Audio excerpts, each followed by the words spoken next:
Bhagavatam, Canto 3, Chapter 18, Sloka 9. Om Namo Bhagavate Vasudevaya.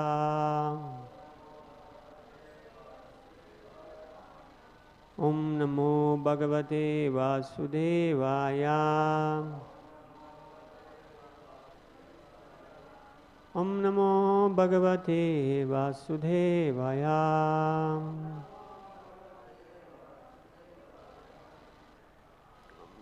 Paranushaktam tapaniyopakalpam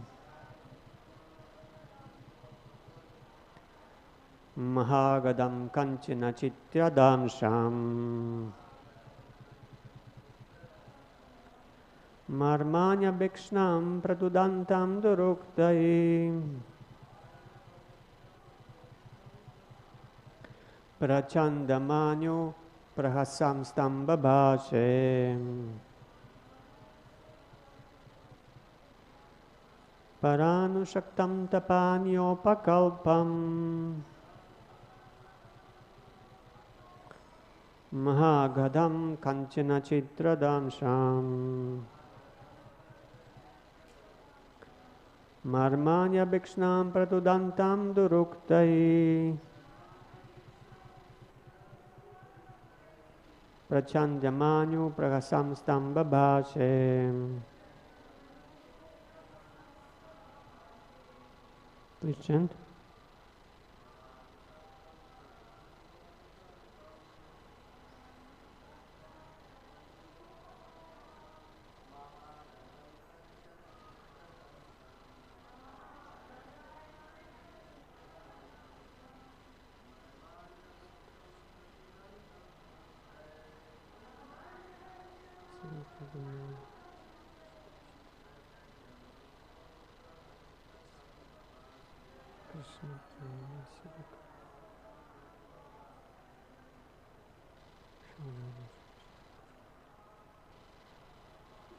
Vaishnavis.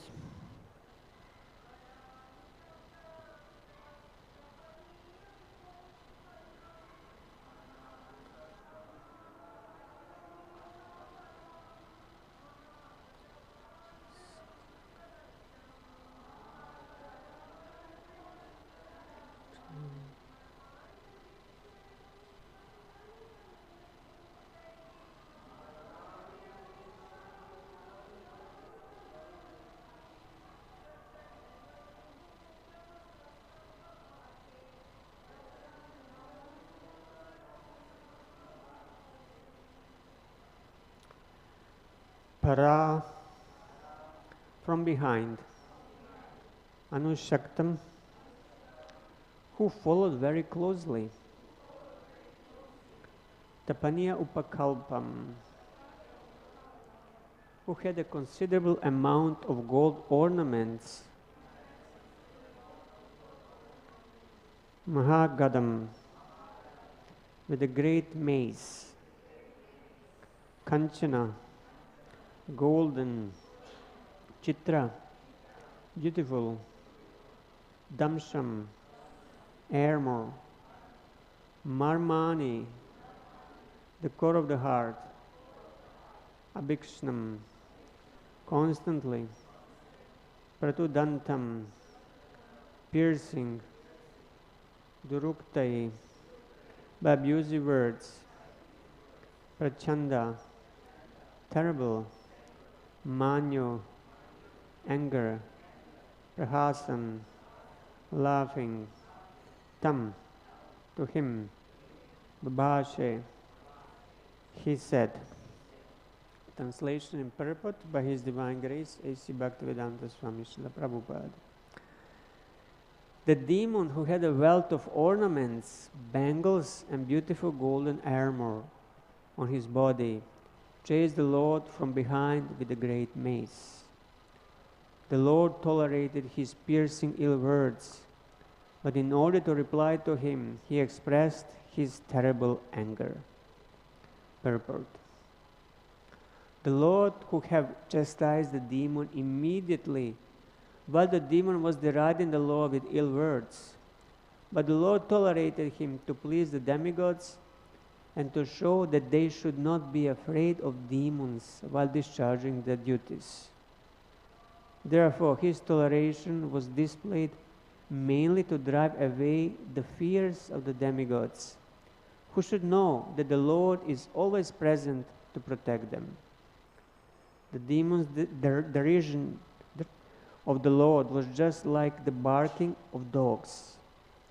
The Lord did not care about it, since he was doing his own work in delivering the earth from the midst of the water.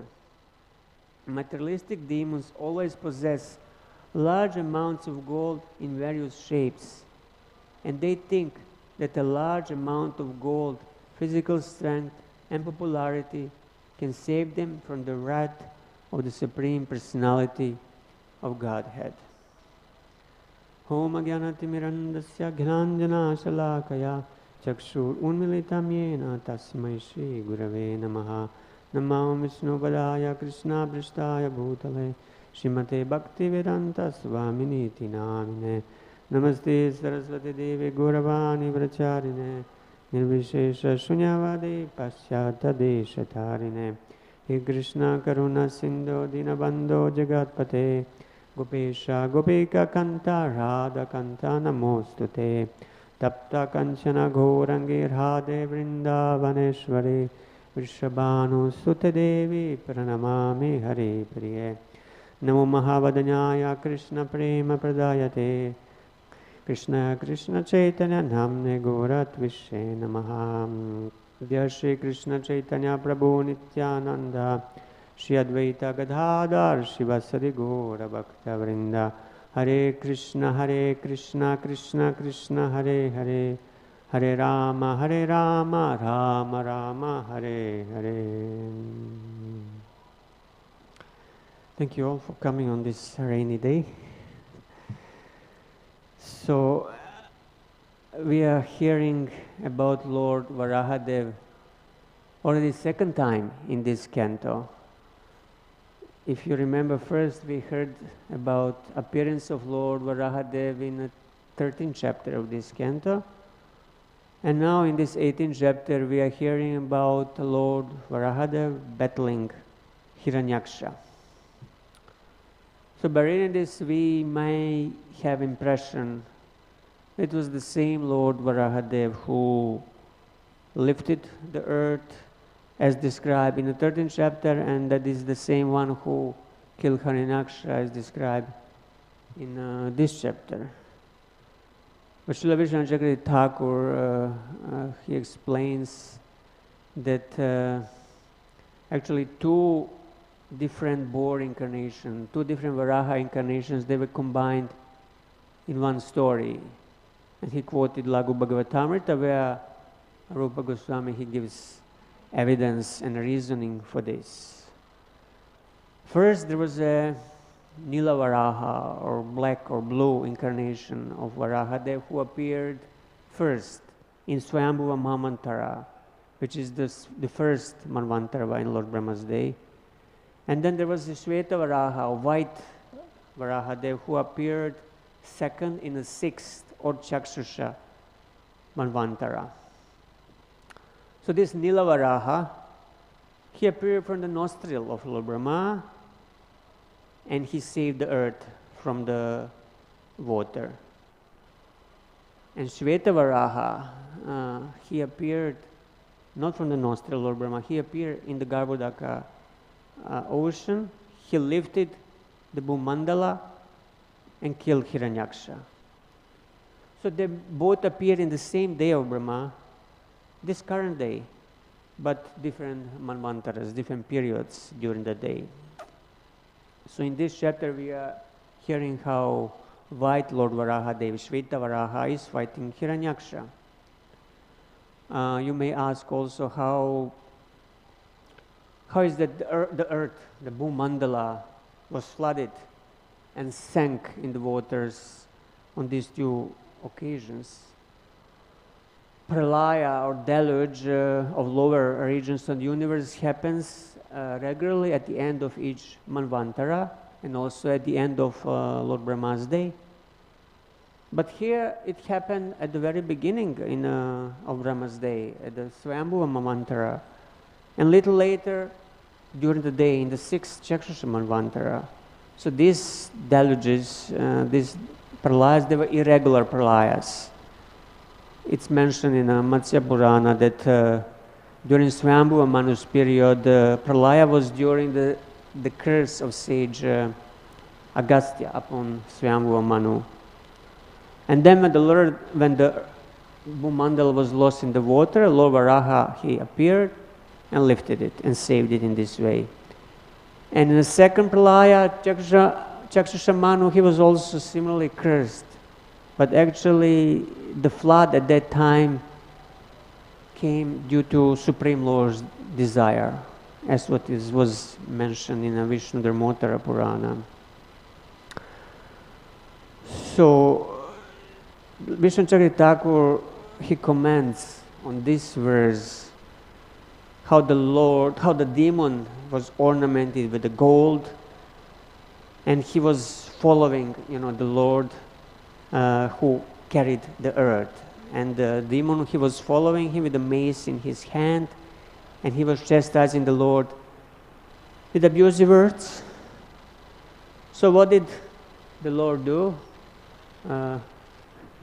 First, he was angry also, but at the same time, he was laughing, hearing, understanding the other meanings of the words. Although the Hiranyaksha, he was chastising Lord, if you take, literal meaning of the words, there is a second meaning where he was actually praising the Lord. Goddess Saraswati inspired him to speak in such a way that actually his words could be interpreted as glorification.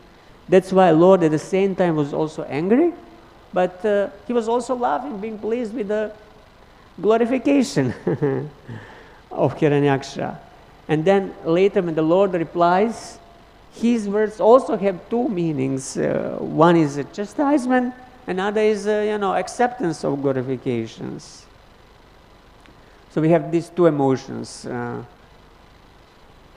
anger of the Lord and laughing at the same time. And also we have an enthusiasm to fight, because Lord is very eager to fight. That's why he comes from the spiritual world to fight the demons. So we have a Raudra, Bhava, Hasya, laugher, and Vira Rasa, the chivalrous Rasa. Srila Prabhupada in the purport, he explains that Lord is tolerating disturbance of from the demons while doing welfare work for others, and he is not disturbed like somebody would not be disturbed by barking dogs when he is passing by somewhere on the road. So the Lord is showing to devotees that they should not be afraid, and then he is always there to protect them. And he is also showing mercy upon the demons by punishing them. And Prabhupada mentions how their gold, their wealth, money and popularity cannot save them. If Lord doesn't come personally to chastise them, then he will certainly kill them in the form of Kala, in the form of time. But still, Lord enjoys personally saving the devotees. And this is one of the primary reasons for his descent, Paritrana Sadhunam Vinashaya Dushkritam Dharma Samstapanartya Sambhavami Yuge Yuge. So he enjoys the fighting. And for this, in this world, he needs demons. So he comes in many forms and incarnations. The Lord Nrsimhadev, Varahadev, Rama, Krishna, who is source of all incarnations. We know that Krishna, he is avatar, and he killed many, many demons in Vrindavan. Can we remember what are the demons that he killed? Shakatasura, Putana, Bakasura, Agasura, Trinavarta, so many. He subdued Kaliya, and then Lord Balaram, he killed Pralamba and Dhenuka. So all these demons, they were sent by another demon. Sent by whom? By Kamsa. Yeah. And Kansa was out of Vrindavan. He was in Mathura. So also there are many other demons who were outside of Rajamandala at that time, and who were burdened in the earth, like, Jarasandha, Narakasura, Shalva, Pandraka, Mura, Dantavakra. They all had big armies. So if Krishna had stayed in Vrindavan, all these demons, they would attack Vrindavan, and blood would flow on the pastures of Vrindavan. And Krishna certainly didn't want that. He didn't want these armies and demons to destroy the Vrindavan. That's why he had to go and to fight them outside of Vrindavan. But leaving Vrindavan was painful for him, and also painful for residents of Vrindavan due to separation. But still, Krishna, he tolerated this separation. He sacrificed his own pleasure, his own happiness, and happiness of his dear ones for the greater good, for the welfare of the whole world. Similarly, in other incarnations, he also sacrifices his own happiness for the welfare of the work. If you remember Lord Ramachandra, he went to the forest, and later when he came back from the forest, he abandons Mother Sita, just to show the example to the whole world. And similarly, Lord Chaitanya Mahaprabhu, when he took sannyas, he left, mother, his own old mother that was alone, and he left so many loving devotees here in Mayapur. But still, for the higher purpose, for the spreading of the Sankirtan movement, he left. So the Lord, in this way, he acts as the savior of the world, you can say, as the hero. When we hear the word hero, we think about the heroes from the movies and mundane literatures, like Superman, Batman, James Bond, Agent 007, Rambo, whatever heroes are there in these action movies. Actually now we have another movie going on, Mahavatar, Narsimha, and all the devotees are so eager to see that hero, and this is correct. And also in the movies we find these evil characters. They threaten to destroy the world, and then superhero, he comes and he saves the world. So it's a natural for human psychology to have and create these heroes. But still in these movies they are imaginary characters. They're not real heroes. The real superhero is just one. It's Krishna himself and his various incarnations. And the Lord, he is not the actor. He doesn't need a double when he is playing dangerous scenes. These actors, they need doubles to do dangerous scenes. Krishna doesn't need. So this Krishna's Lila is the best action movie ever, and it's not creation of some movie producer in Hollywood or Bollywood. It's coming from the studio of Lord's Lila Shakti. It's Asuravhada Lila, Lord's demons killing Lila. So all the elements of drama or action are in this Lila, in this action movie. For example, when Lord Narasimhadev comes, he plays Hiranyakashipu, he fights him, he puts him on his lap, and then at one moment Hiranyakashipu, he slips out, and all demons are terribly scared because, Hiranyakashipu, he got upper hand, so what is going to happen now? So it's very tense. Or when Krishna and Balaram, when they fight, for example, Chanura and Mustika, they are battling arm to arm, head to head, knee to knee, chest to chest. And these wrestlers, they're huge, bodybuilders. And Lord Krishna and Balaram, they're still, very young, 11, 12 years old boys, very, very tender. And then when all the ladies in the audience, ladies of Mathura, when they see it, they protest. What an injustice. Such huge wrestlers are fighting these young boys, and nobody is saying anything. And Vasudeva and Devaki, they are also very unhappy because they have not realized that point that Krishna and Balaram, the Supreme Personality of Godhead. But still, Krishna and Balaram very, very much enjoy this fighting. So devotees, they can also enjoy fighting if there is a specific rasa called Vira Rasa, rasa of heroism or chivalry. What is that rasa? First, let us remember what the primary rasas are. There are 5 primary rasas, everybody knows: Shanta, Dasya, Sakya, Vatsalya, and Madhurya. And then besides these 5 primary rasas, there are some secondary bhakti rasas called Gauna rasas. So Srila Rupa Goswami defines these Gauna rasas in Bhakti Rasamrita Sindhu. He says, when rati, attachment to Krishna, arising from experiences of comic or laughter, experiences of fear, experiences of heroism, anger, disgust, compassion, or wonder, mix with the primary rasa, primary devotional sentiment, then it becomes Gauna rasa or secondary rasa. So this is how we get hasya, laughter, cowherd boys, they very much laughing when Krishna is telling jokes or imitates some animals.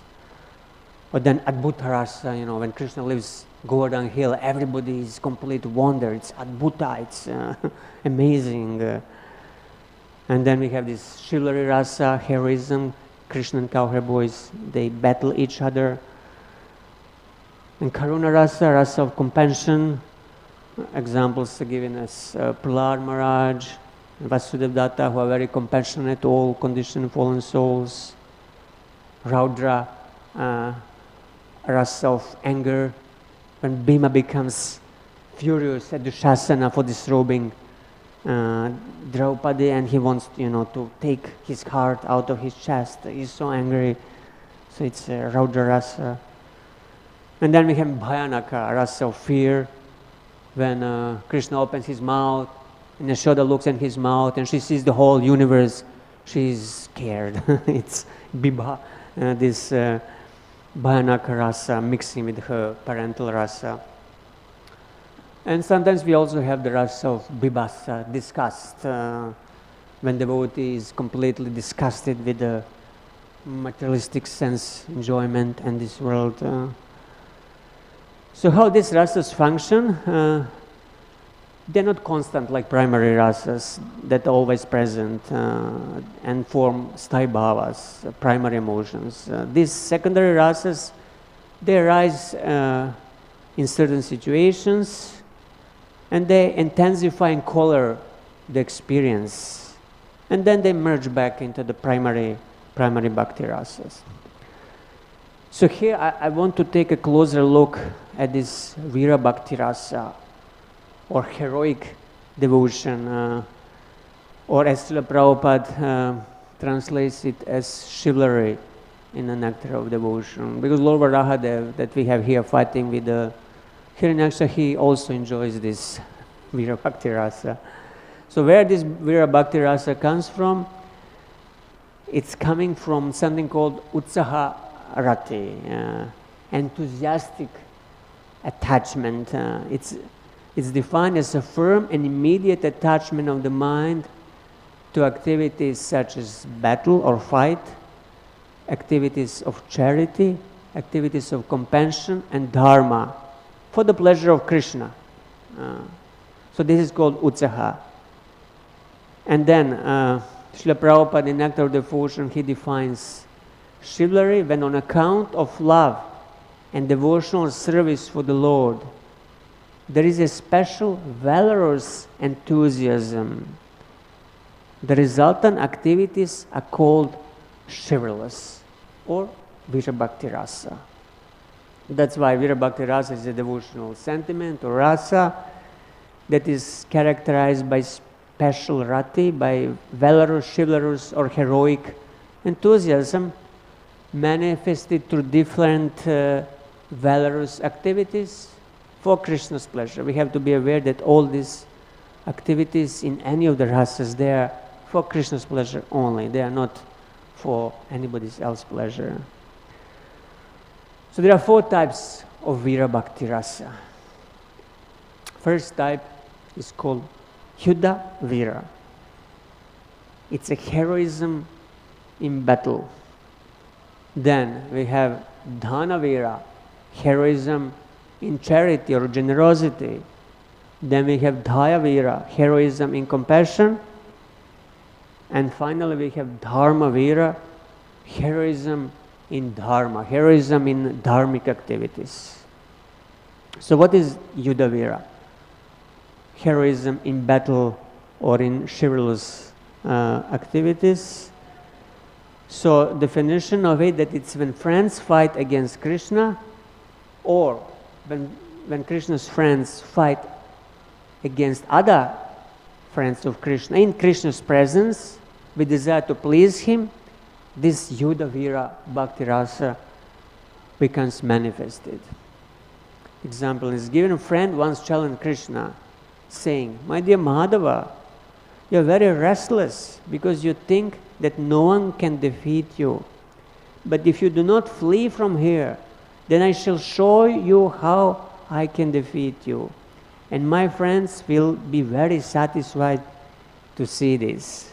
See, the friends of Krishna, they are challenging Krishna, saying how they are more strong than him.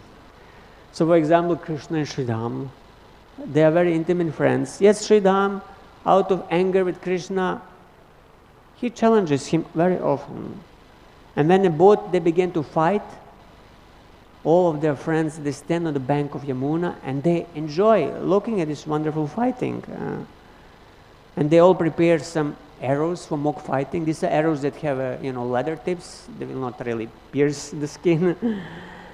And then they shoot arrows at each other. And sometimes all the friends of Krishna, together with the Krishna, they gather and they shoot these arrows at Sridham. But Sridham is so skillful that he takes his stick for herding the cows, and he's whirling it around like a firebrand, and he repels all these arrows that are coming to him. And Krishna is very much pleased by seeing this scene, and everybody else is enjoying this mock fighting. It creates wonderful excitement for all those who are present there. You have to be there really to relish it, to know how relishable it is. Sometimes also Arjuna and Krishna fight in front of Kunti Devi. It's described in Harivamsha, and it's described how Krishna then defeats Arjuna. And Arjuna is also very pleased, and Krishna is pleased, and Kunti is pleased, everybody is pleased. And sometimes friends of Krishna, they enjoy boasting. Boasting acts as stimuli of this Vira Bhakti Rasa, as Udipan. For example, Stoka Krishna, one of the Krishna's friends, he says to Krishna, "My dear friend Damodar, you are expert only in eating. You have defeated Subal only because he is weak, and you adopted cheating means. Don't advertise yourself to be a great fighter by such action. You have advertised yourself as a serpent, and I'm a peacock who will now defeat you." It's mentioned that the peacock is the animal that is most able to defeat a serpent. So that's why Stoka Krishna is saying to Krishna, "I'm a peacock, and if you are a serpent, let's fight." So when Stoka Krishna in this way was challenging Krishna, his father, he heard about it, and he chastised him very heavily. He told him, Krishna is the life and soul of all of us, of all residents of Vrindavans, and you are fighting with him. This is not right. And Stoka Krishna, he became afraid, and he stopped fighting. But Krishna, he wanted to fight, so he continued to challenge him, to provoke him. And then Stoka Krishna's Vira Bhakti Rasa became awakened again. And then again he took, his stick and started whirling it to show to Krishna how actually he can fight. There is a description how Sridham once he challenged another friend of Krishna, Bhadrasen, and told him, "My dear friend, you don't need to be afraid of me yet. I shall first of all defeat our brother Balaram, then I shall beat Krishna, and then I shall come to you." So even between themselves, they fight in Krishna's presence, And this is how they enjoy this Vira Bhakti Rasa. So this was the first type of Vira Bhakti Rasa called Yuddha Vira, chivalry in fighting or battle. There is a second type of Vira Bhakti Rasa called Dana Vira, or heroism in generosity, chivalry in giving charity. And it's also called Dhanotsaha Rati, Dhana Utsaha, Dhanotsaha Rati, enthusiasm for giving. Rupa Goswami, he defines it, actually Srila Prabhupada defines it in the Nectar of Devotion. Devotees show a heroic spirit in giving profusely to Krishna or others for Krishna's sake, and then this is called Dana Vira. And there are now three subtypes of these Dana Vira persons. There is a Bahuprada Dana Vira, one who gives very generously, person who can sacrifice everything for satisfaction of Krishna. He is called Magnificent. So who is the example of this Bahuprada Dana Vira? It is Nanda Maharaj. On the occasion of Krishna's birth, he was so happy that he gave millions and millions of cows and gold ornaments and so many other things to the Brahmanas, that Brahmanas, they were so satisfied, they praised his charity, saying that he excelled the charity of kings like Prithu and King Riga, who were in the past, in the history, were famous and as great givers of the charity. And then we have a second type of Dhanavira called Tansampradhanaka. This is the person who gives everything to Krishna. When he knows the glories of Krishna completely and he is prepared to sacrifice everything for the Lord, he is called Sampradhanaka. Example of Sampradhanaka Dhanavira is Maharaj Yudhishthira. When he went with Krishna to the arena of Rajasuya sacrifice, he began to anoint the body of Krishna with the sandalwood. He decorated Krishna with a garland. He gave him new garments, all embroidered with the gold and bedecked with the valuable jewels. Then he donated Krishna many elephants, chariots, and horses. Then he wished to give Krishna his kingdom, his family, and even his own self. And after giving all these things, he found nothing else to give, and then he became disturbed. So this is Tatsampradhanaka Dhanavira, who gives everything to Krishna without considering whether something will be left for him. Bali Maharaj is also an example of such a person. You know that he gave even his own head to the Lord after giving him the three worlds. And then there is a third type of Dhanavira. It's called Upastita Duraparta Tyagi. This is a person who wants to give everything in charity to Krishna, but he does not want to accept anything in return. This is the real renouncer. Many times when we want to give something, we, at least subconsciously in the back of our mind, we expect something in return in the future, or at least some praise or thanks. But no, persons who are upastita, durapasta, tyagi, they don't want absolutely anything. An example given is Dhruva Maharaj. You know that he first wanted a kingdom greater than the kingdom of his father, greater than the kingdom of Lord Brahma.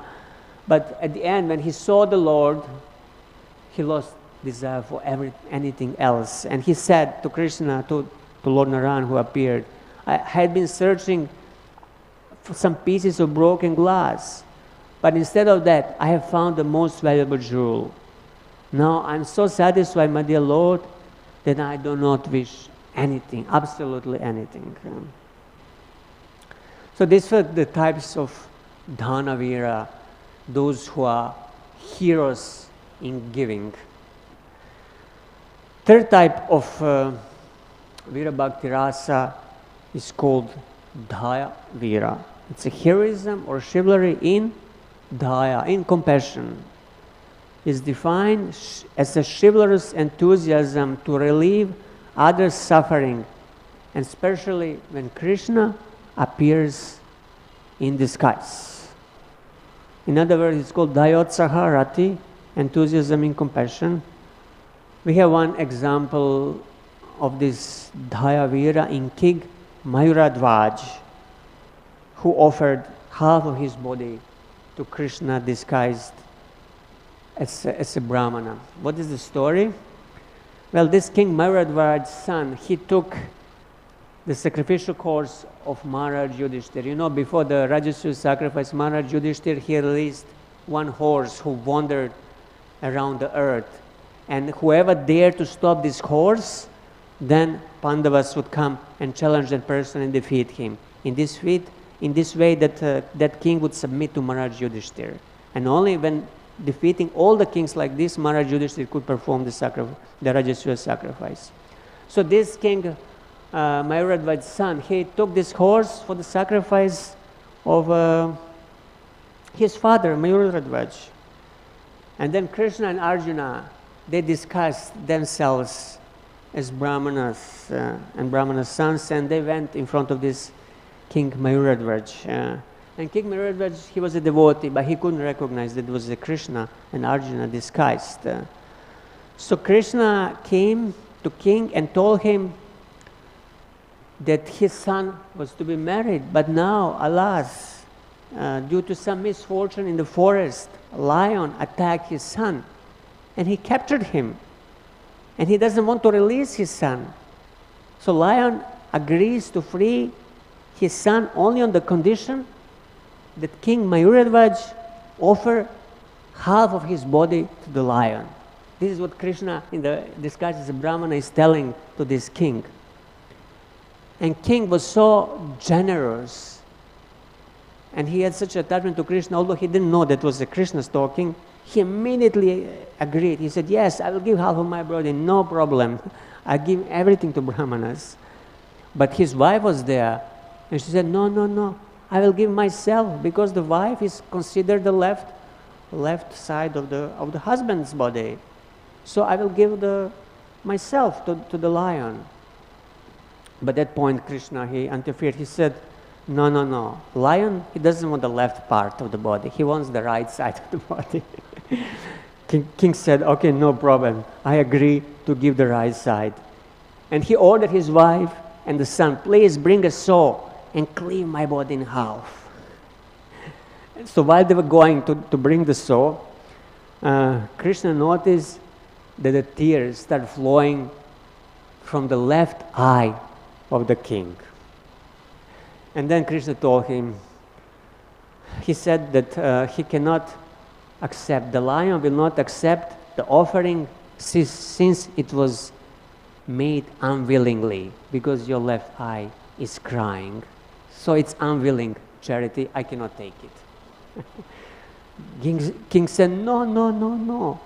The tears are not flowing from my left eye because of fear or grief due to dying, but the left side is crying because it is disappointed that cannot be offered to the Brahmana as the right side. The left side is so disappointed that only right side will be offered. Left side also wants to be offered. Hearing such a merciful statement and seeing such a merciful nature of this King Mayuradhwaj, Krishna, he gave up his disguise and he embraced the king and gave him all the blessings, of course. And King Mayuradhwaj, he completed the sacrifice using this horse of Maharaj Yudhishthira, and then he returned the horse to Krishna and Arjuna. So King Mayuradhwaj, Srila Prabhupada mentions in the Nectar of Devotion that his sacrifice of King Mayuradhwaj is unique in this world for the Krishna's sake, because he offered half of his body. Just imagine, you agree to cut your body in half to give to Krishna. This must be really due to intense love. Nothing else can compare to this. And Prabhupada saying that this sacrifice is unique and that we should all offer our respectful obeisances to him. So he is complete Dhaya. He is perfect Dhaya Vira. King Maharaj was complete Dhaya Vira. And he was a devotee of Krishna, and because of this love for Krishna that he had, he could act like this. Otherwise, it would not be possible. If he was just a pious king who agreed to offer, his body due to some dharmic concerns, that would be just some agyata sukriti and pious activity, but it would not really be this Vira Bhakti Rasa. It would not be Dhaya Vira. For Dhaya Vira, a person has to be devotee and he has to have rati for Krishna, attachment to Krishna. And Krishna has to be disguised. That the person can consider Krishna as the object of his compassion. Otherwise, if Krishna appears and he is Krishna, he is not disguised, then how would you feel to be compassionate towards him? Because Krishna is always superior to devotee.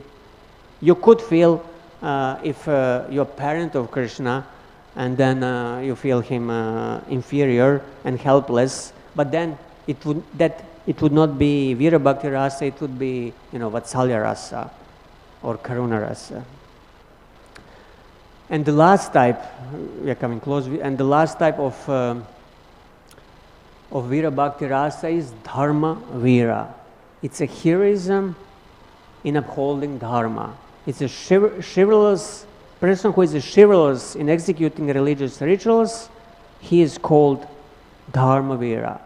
So through performing these dharmic duties like yagyas and sacrifices, person is intending to please Krishna.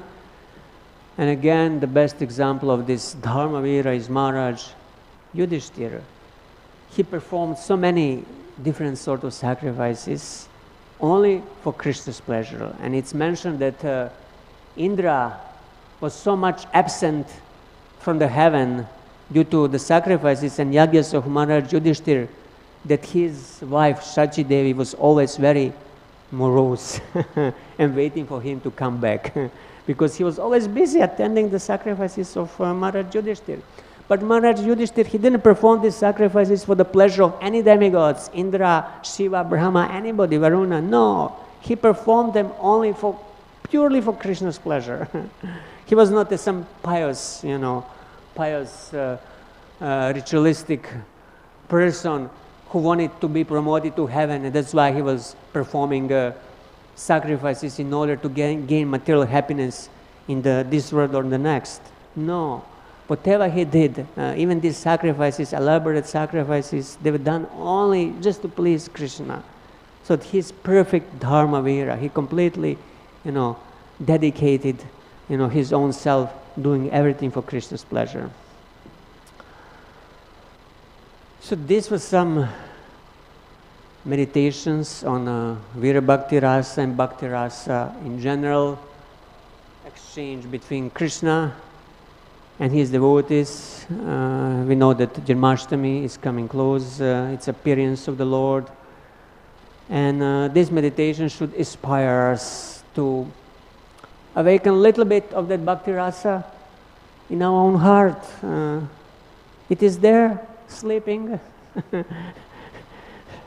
But we can awaken it if we water it properly. If we water the Bhakti Lata Bij with the water of hearing and chanting, Shavanadi, Shuddhachite, Koroye Udoi, it will awaken if we hear and chant about Krishna's loving exchanges with his devotees, about the exchanges of this Bhakta Rasa. As long as we don't have aspirations for Bhakti Rasa as exhibited by Krishna and his associates, we'll have to aspire for so many other things. We'll need to aspire for money, for name, for fame, for prestige, for countless other material things. We cannot be without aspiration. We cannot be without desires. It's a natural symptom of the soul that we need to desire something. But if we somehow manage to transform these material aspirations and desires into a desire or aspiration for Bhakti Rasa, for loving exchanges with Krishna, then then our heart will be transformed, and we will develop spiritual hankering, and then we'll progress very fast on the path of bhakti. So that's why this regular hearing and chanting is essential, and this Bhagavatam class is one opportunity for that. Thank you all very much for being here. If you have any comments or questions, we have a few more minutes.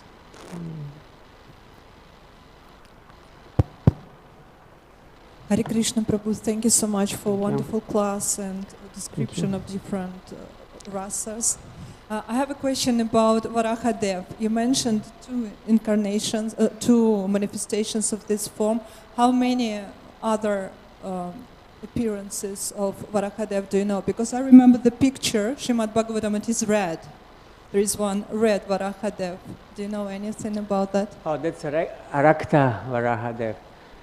Actually, what I found in Bhagavatam, Vishnu Chakravarti's commentary, and Laghu Bhagavatamrita mentions only white Lord Shveta Varahadev and Nila Varahadev, blue or dark Lord Varahadev.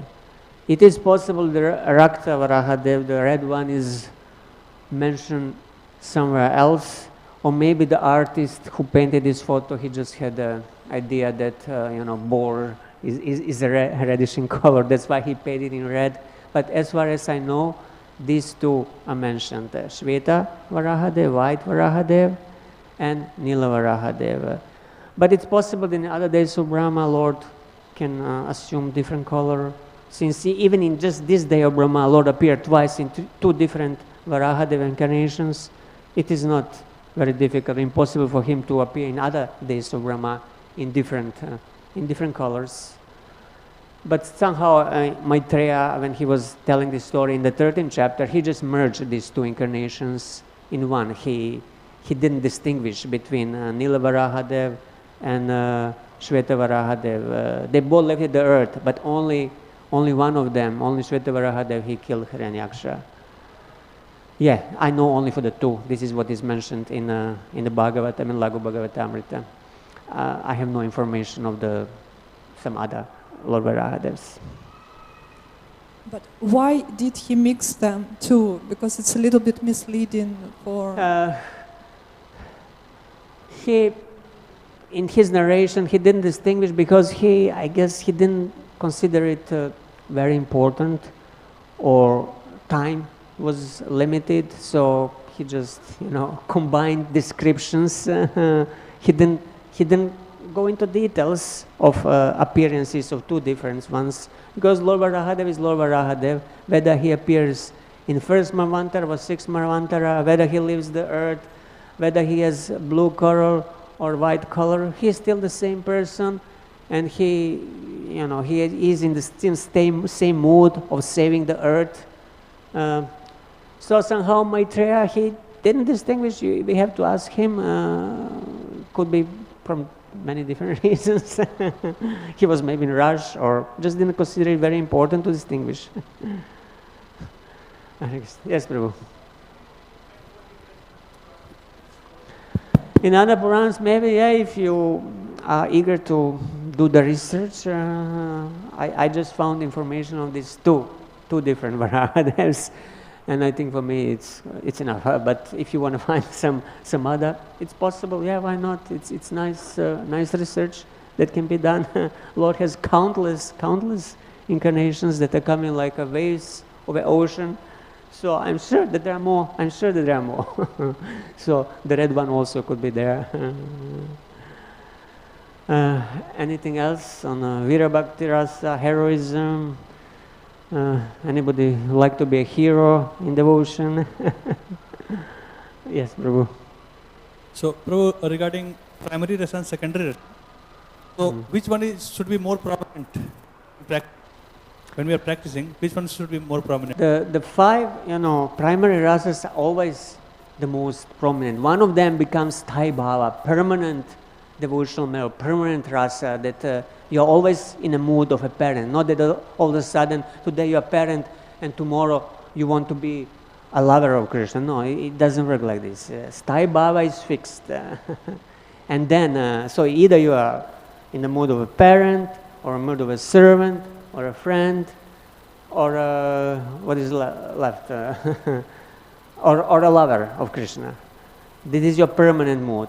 And then, in certain circumstances, certain situations and occasions, these secondary rasas arise. Krishna is joking with his friends. They're always the friends. They're always in the friendly mood. But then, because of Krishna's joking and making so much fun and playing with animals, this hasya rasa comes. Everybody starts enjoying the laughter so much, and they cannot stop laughing. So this means this hasya rasa is now mixing with the sakya rasa. And then on another occasion, Krishna is challenging them, come fight with me. And then the Vira Bhakti rasa emerges and mixing with the sakya.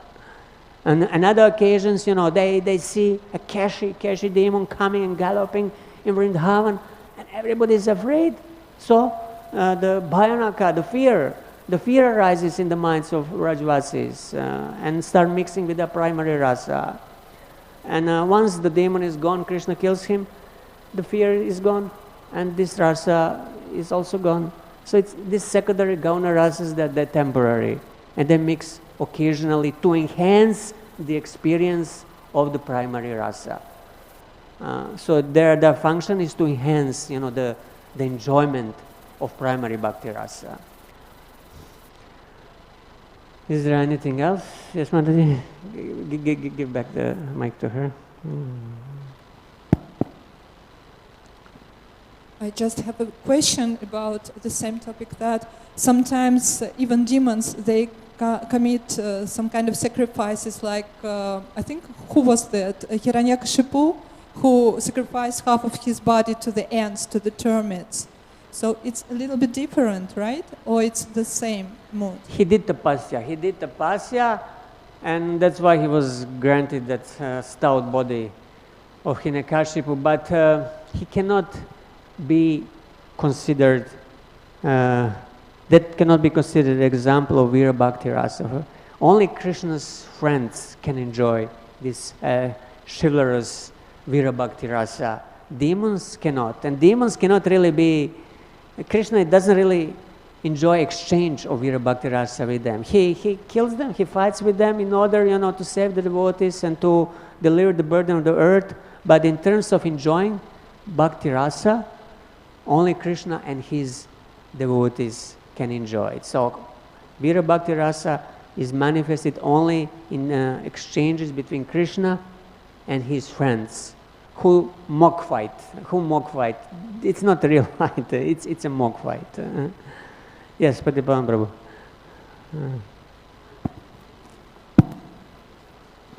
Hare Krishna Prabhu, thank you so much for the nice class. Just on this last point, Prabhu, so Hiranyakashipu and Hiranyaksha and Ravana, Kumbhakarna, they are ultimately Jaya Vijay, so they are ultimately devotees. So in one of the commentaries, it's explained that to call them as demons outright is not also valid, because the whole thing is enacted as a drama, and the Lord is actually fighting with his own. Of course, there is friendly exchange also in the fights. We see the verbal exchanges and all this. And also Narsinghadev, he sits on the throne of Hiranyakashipu, and he's actually enjoying, he's saying, oh, this is, it's very pleasing to sit here on my devotee's throne. So all these exchanges, they are just described as a drama, and it's really they are not really acting as demons. So that's...